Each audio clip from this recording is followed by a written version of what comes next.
ட்விஸ்ட்டுக்கு படிக்கலாம். ஏய் அதெல்லாம் கூட சொல்ல முடியாது. ஓ 2 சாப்டர் படிச்சியா?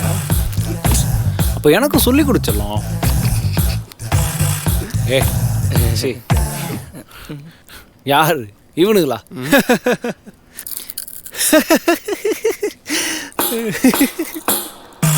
வாய்ப்பே இல்லை அதுக்கெல்லாம். எங்க சும்மா எல்லாம் சும்மா உட்காந்துக்கிட்டு அவன் ஃபோனை வச்சு நம்மளை ரொம்ப இரிட்டேட் பண்ணுறான். டேய் நம்மள இல்லை ஒன்றா. டேய் அன்னைக்கு எல்லாரும் தான் இன்சல்ட் பண்ணா. அப்போ நான் கதை சொல்ல மாட்டேன். டேய் அவன் கிடக்குறான், நீ சொல்டா. நம்ம வார்டன் ரவுண்ட் சொல்ல நேரமாச்சு. அவன் ஃபோனில் ப்ளூடூத் ஆன் பண்ணி வச்சிடலாம். அப்புறம் நம்ம வார்டன் ஃபோனை பிடிக்கிட்டு போயிடுவாரு. Super idea. எஸ்.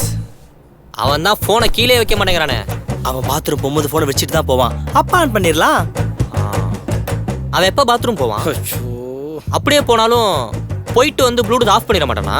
நல்ல கேள்வி. ஆனால் ரெண்டுக்குமே சைக்கலாஜிக்காக ஆன்சர் இருக்கு. ஒன்று 90% ஆளுங்க ப்ளூடூத் ஆன்ல இருந்தா நோட்டீஸ் பண்ண 1 hour மேலே ஆகும். ஒண்ணுக்கு போறதுல என்ன சைக்காலஜி? அது பேசிக் தான். ஒருத்தனுக்கு ஒன்றுக்கு வந்தா ஆட்டோமேட்டிக் இன்னொருத்தனுக்கும் வந்துடும். சூப்பர்ரா, உனக்கும் மூளை வேலை செய்யுது.